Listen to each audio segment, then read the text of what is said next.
එල්රොන්ඩ් හා එල්රොස් උපත ලබන්නේ පළමු යුගයේ වර්ෂ 532දී. ඒ මධ්‍යම පෘථිවියේ අඳුරුතම කාලයේ. මේ කාලෙදී මෝන් සිටි බෙලේරියන් ප්‍රදේශයේ වැඩි කොටසක් මෝගෝත්ගේ ග්‍රහණයට නතුව තිබුණා. මේ නිවුන්දරුවන් දෙදෙනාගේ මව හා පියා වුණේ ගොන්දොලින් සිට පැමිණි එයරෙන්ඩිල් හා ඩෝරියත්හි එල්වින් කුමරියයි. මේ නිවුන්දරුවන් දෙදෙනාට වර්ෂ අවුරුදු 6ක් පමණ කාලයේදී ෆේනෝර්ගේ පුතුන් විසින් මොවුන් රැඳී සිටි සිරියන් වරායට පහර දෙනවා. ඒ එල්වින් සතු වූ නෞග්ලමීර් මාලයට අල්ලා තිබූ සිල්මරිලු මාණික්කය ලබා ගැනීමට. මේ පහරදීම අතරතුරදී එල්වින් නෞග්ලමීර් මාලයත් සමග මුහුදට පනින අතර එයරෙන්ඩිල් කුඩා දරුවන් දෙදෙනා අතර මුහුදින් යාත්‍රා කර ෆැලිනෝර් කරා පලා යනවා. මෙම පහරදීමෙන් පසුව ෆේනෝර්ගේ වැඩුමල් පුතුන් වූ මැග්ලෝර් හා මයිද්‍රොස් පමණ දිවිබේරා ගන්නවා. මොවුන් දෙදෙනා මේ කුඩා දරුවන් දෙදෙනා වුණ එල්රොන්ඩ් හා එල්රොස්ව සිරකරුවන් ලෙස රඳවාගත් අතර මොවුන්ව අඳුරු ගුහාවක හිර කරනවා. පසුව මොවුන් දෙදෙනා කෙරේ අනුකම්පා වූ මැග්ලෝර් මොවුන් දෙදෙනාව රැකබලා ගැනීමට කටයුතු කරනවා. පළමු යුගයේ අවසානයේ සනිටුහන් කරමින් සිදු වූ ඔෆ් රැත්ති අවසානයෙන් පසු එල්රොන්ඩ් හට ලැබී තිබූ අර්ධසුරයන්ගේ දායාදය නිසා මොවුන් දෙදෙනාට වැලාර අධිපති මැන්වේගෙන් තෝරා ගැනීමක් ලැබෙනවා. ඒ සුරයෙක් ලෙස අමරණීය ජීවිතයක් ගත කිරීම හෝ මනුෂ්‍යයෙක් ලෙස මරණීය ජීවිතයක් ගත කිරීමට එල්රොන්ඩ් අධිපති අමරණීය ජීවිතයක් ගත කිරීමට තෝරගන්නවා. මේ විදිහට පළමු යුගයේ බෙලේරියන් වල වාසය කෙරු සියල්ලන්ම දෙවැනි යුගයේදී එරියඩෝර් ප්‍රදේශයට සංක්‍රමණය වෙනවා. එල්රොන්ඩ් අධිපති නව නොල්ඩෝර් සුරාධිරාජ ගිල්ගැලෑඩ් කෙලබ්‍රිම්බෝර් කිල්ඩාන් ඇතුළු තවත් සුරයන් සමග ලින්ඩන් වල වාසයට යන අතර ඔහුගේ සවරු එල්රොස් වැරරුන්ගෙන් ඔහුට ත්‍යාග ලෙස හමු ටොල්ලරෙස්සේයා දිවයිනට සංක්‍රමණය වුණා. එල්රොස්සේ නිමනෝර් ලෙසත් ඔහු එහි ප්‍රථම රජු වූ අතර ඔහුගේ නම ටාර් මිඤ්ඤාටූර් ලෙස වෙනස් කරගන්නවා.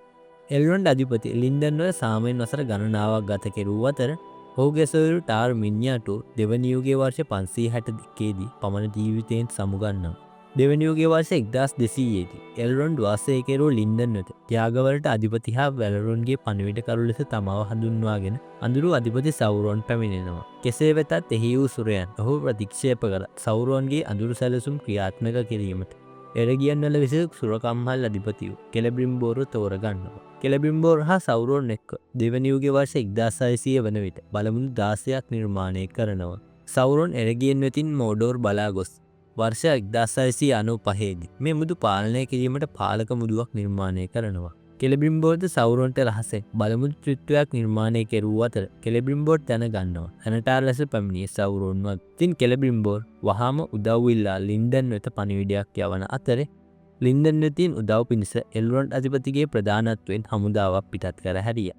එල්රොන්ඩ් එරගියන් වෙත පැමිණෙන විට සෞරෝන් එරගියන් යටත් කරගෙන තිබූ අතර සෞරෝන්ගේ මේ හමුදාවන්ට මුහුණ දීමට තරම් යුද ශක්තියක් එල්රොන්ඩ්ගේ හමුදාවන්ට තිබුණේ නැහැ. එරගියන් වෙතින් බේරීමට සමත් වූ ගැලඩ්‍රියල්ගේ ස්වාමියාව කෙලබෝන් එල්රොන්ඩ් සමග එක් වී සෞරෝන්ට විරුද්ධව සටන් කෙරූ අතර ජය ගැනීමට නොහැකි බව තේරුම්ගත් එල්රොන්ඩ් පසුබැසීමට පටන් ගන්නවා. මේ සඳහා සහාය ලෙස කසාට් ඩූම්හි ඩුවොෆ්වරුන් පැමිණි අතර මේ අවසරයෙන් සටන් බිමෙන් පලා යාමට එල්රොන්ඩ් අධිපති හට හැකියාව ලැබුණා.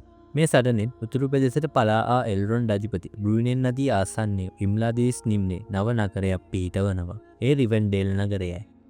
මේ නගරයත් සෞරෝන්ගේ සේනාවන් වැටලූ අතර නිමනෝර් සිට උදව්වට ආ මිනිසුන්ගේ ගිල්ගැලඩ් අධිපති ඇතුළු හමුදාවෙත් සහාය ඇතිව සෞරෝන්ව එරියඩෝර් ප්‍රදේශයෙන් පළවා හරින්න සමත් වෙනවා. දෙවැනි යුගයේ වර්ෂ 1705 දී මෙම සටනෙන් පසුව තමන්ගේ ස්වාමියාව කෙලබෝන් මුණ ගැසීමට ගැලඩ්‍රියල් හා ඇගේ දියණිය රිවෙන්ඩේල් වෙත පැමිණිය. මේ විදිහට රිවෙන්ඩේල් වල එල්රොන්ඩ් අධිපතිගේ හා ගැලඩ්‍රියල්ගේ දියණියෝ කෙලබ්‍රියාන්ගේ පළමු මුණ ගැසීම සිදු වුණා. දෙවැනි යුගයේ වර්ෂ 3429 වන විට සෞරෝන් ඉතා බලවත් භාවයට පැමිණ ඇති සුරයන් හා මනුෂ්‍යයින් එක්ව සෞරෝන්ට එරෙහිව සටන් කිරීමට තීරණය කෙරූ අතර මේ සඳහා සන්දානගත වුණා. මොවුන් අමන්සුල් වලදී රැස් වී සන්දානගත වූ අතර වර්ෂ 3430 දී මොවුන් රිවෙන්ඩේල් බලා පිටත් වුණා. මොවුන් රිවෙන්ඩේල් වලදී අවශ්‍ය විවිධ ආයුධ හා සැලසුම් නිර්මාණය කෙරූ අතර ගිල්ගැලෑඩ් විසින් ඔහුට ලැබුණු විල්‍යාමුදුව යුද්ධයට පෙර එල්රොන්ඩ් අධිපති හට ලබා දෙනවා. දෙවැනි යුගයේ අවසානයේ සනිටුහන් කෙරූ The Battle of Last Alliance එහෙමත් නැත්නම් මේ අවසන් සන්ධානයේ ගැටුම සිදු වූ අතර මෙයින් සෞරෝන්ගේ මුදුව සහිත ඇඟිල්ල කපා දැමීමට ඉසිල්ඩූර් සමත් වෙනවා. ඒ වගේම මේ සටනෙන් එලෙන්ඩිල් හා අධිරාජ ගිල්ගැලෑඩ් මිය යනවා. ඉතින් ඉසිල්දූරු හට ස්කවරෝන්ගේ මුදුව ලැබීමත් සමඟ එල්රොන් විසින් ඔහු මරණය ගිනිකන්ද පාමුණට රැගෙන යනවා. ඒ සදහටම විනාශ කර දැමීමට නමුත් ඉසිල්දූරු විසින් මේ විනාශ කිරීම ප්‍රතික්ෂේප කරනවා.